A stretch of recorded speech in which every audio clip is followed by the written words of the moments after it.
I'm sorry. I just need 1 minute to make sure I look good. Do you think I look good, Mr. Armstrong?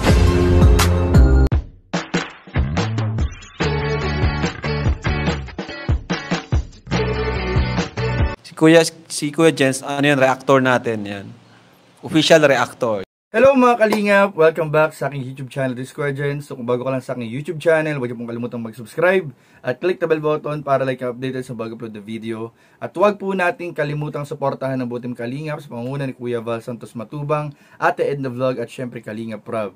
At pakisuportahan din po ang aming mga kasamahan sa butim Kalingap. Nandiyan po ang K-Boys, Kalingap Partner, Kalingap Reactor, at lahat po ng charity vlogger sa buong Pilipinas sa tumutulong sa mga kabayan nating nangilat mahihirap. Suportahan po natin lahat, guys. So ngayong araw mga kalingap ay muli po natin bibigyan ng reaction video ang patungkol po sa bagong scout po at bagong beneficiary po ni Kalingap Rob. Walang iba kundi po si Queen, mga kalingap, Tubong Iriga City. At dahil nga dyan mga kalingap, naging usap-usapan po mga kalingap agad sa social media at sa comment section po mga kalingap. Ang ganda po, ang natatanging ganda po ni Queen mga kalingap. Subalit hindi po naiwasan mga kalingap na ikumpara po agad ang ganda ni Queen sa iba nating mga kalingap angels. At marami rin po nagsasabi nga mga kalingap na si Queen daw po ay nahawig din kay Pepsi Paloma. So ano nga ba talaga mga kalingap? Mamaya pag-usapan pala natin mamaya yung patungkol po sa mga nangyayaring comparison mga kalingap. Pero sabi ko nga, wag po nating ikukumpara mga kalingap. At mamaya pag-usapan po natin yan. Pero bago yun, panoorin natin muli mga kalingap yung karugtong ng kwento ni Queen sa interview po ni Kalingap Rob in 5, 4, 3, 2. Ano ba yung pangarap mo someday? Talaga bang pangarap mo maging model o may iba ka pang pangarap? Yun rin po, pangarap ko rin po talaga maging model and maging artista rin po. Wow! Grabe. Oh. Malay mo, may makapanood dito ng mga director, no? O kaya mga nag-scout, manager ng mga sikat na bigating station or channel. Baka pwede po ito. Grabe po. Sobrang ganda po niya. And sa edad po niya, matangkad. And napaka-mature niyang kausap. Anong grade mo na? Grade 8 po. Grade 8 ka pa lang? Grabe. Mature niyang kausap. Ang galing. Matalino. Pwede kang nagpapadyan ka rin. Opo, nagpapadyan. Kaya naman pala, no? Sanay siya sa Q&A. Sige, since sanay ka naman sa Q&A, tanongin din kita ng mga pang-pageant na tanong. Joke lang. Wow! Sa buhay, ano yung mo? Ano yung motto mo sa buhay? Ano yung pinangahawakan mo mga salita or pinaniniwalaan mong salita? Ano po, parang motto ko po sa buhay is para maging instrument ko po si Mama para maging successful po. Para maahon po kami sa ganitong buhay. Parang ganun po. Okay, parang si Mama mo ay parang palaging andyan, ganun. Opo. And kahit saan po ako pumunta, palagi po siyang sumasama. Kaya hindi ko rin po talaga siya walang kwenta. Kasi palagi nga po. Parang siya yung lucky charm mo. Opo. Your mother. Kahit po wala po si Papa, parang siya na rin po yung Oo nga. Opo. So, grabe ang sakripisyo din ng mama mo. Siya yung papa mo. Ano yung gusto mong sabihin sa kanya ngayon? Na yun, pagkakataon mo para sabihin sa kanya. Kay mama mo? Kay mama. Oo. Makapanood niya ito. Ayun ma, thank you so much po sa lahat po ng sacrifice. And sana po, soon, mabayaran ko rin po Alam ko naman po talagang, hindi po talaga totally mababayaran. Pero sana po kahit po kaunti maano rin po yung niyo. Kasi ganyan nga po nung ginagawa po ng anak po ng kasama mo ang sasama po naman sinasabi na mamatay ka na, ganyan. Sure? Opo. Kaya palagi po kami, sinasabihin nga po kami na sa truck daw po, baka maanan daw po kami ng truck yung para masagasaan daw po. Kasi hit na hit po kami kasi mahampas lupa daw po kami. Kasi wala nga pong bahay. Parang inapi pa lang talaga kayo doon. Opo. Yun yung mga sinabi sa inyo. So, ano naramdaman mo? Sinasabihan kayo ng ganun? Pati si mama mo. Siyempre po nalungkot, lalo na po kay mama kasi. Ano po ganun. Kung ikaw ba naman sabihin po yung pamilya mo ng ganun. Opo. Siyempre po masakit to rin sa amin. Kaya kusa na lang kayong kusa ka na lang umalis, kusa na ka umalis. Anong trabaho ngayon ni mama mo? Wala po siyang trabaho. Wala? Wala po. Saan kayo kumukuha ng gastusin sa araw-araw, allowance mo? Puro lang po talaga utang. pag may racket, Opo, pag may racket, doon lang po mayroon. na Pag pambal. wala. Wala po. Kaya sabi, okay, Joel. Kaya palang grabe yung Huwag na pagpupumilit muna niyo po tayo sa akin. pumunta ng Manila. Kung walang mag-sponsor na ako makuha kay Queen, huwag na muna pumunta ng Manila para rumampas sa Okada. Kasi sabi ko, dito na lang muna kasi gastos na naman. Grabe, ano? Racket-racket lang. Katulad nung nung nagpa-pageant ako, pinarampa ko siya para kahit pa paano magka-racket. May pera.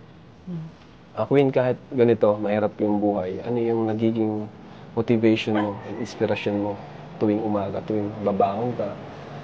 Ano yung nagiging motivation mo? Yung nagiging motivation ko po is yung family ko pa, and lalo na po si mama kasi parang ano pa ako, wake up in the morning na sinasabi ko na lang po na kaya ko to, and pagsisikapan ko po para makan ko mo sa ganitong buhay para hindi na po ganito ka-worse and wala na po sa amin makaapi. Parang ganun po. Talagang yung mother mo na yung partner mo, no?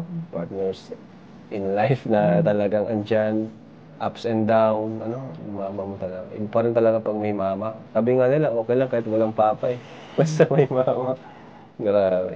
Pero mas okay na kung kompleto. At kaya sana, makatulong tong vlog natin para makita ni Queen yung kanyang matagal nang hinahanap na papa. May picture ka ba? Meron po. Meron? Seryoso? Pwede natin pakita? Sige po. So, ito po mga kalingap. Tinanong ko siya kung okay lang napakita natin sa camera yung kanyang papa. So, ito yung mama mo, no? Opo. Mama po niya yung kasama niya dito. Ito yung papa niya. Focus. Naka-focus, bro. Ang pangalan niya ay Christoph Jewel. Kamukha mo. Grabe. Grabe. Basta sabi daw po ni mama nung sa time po nila, mga 6-footer daw po yan. Tangkad talaga to kasi ikaw tangkad mo na eh. 13, 14 ka pa lang. Tangkad mo na. Yan.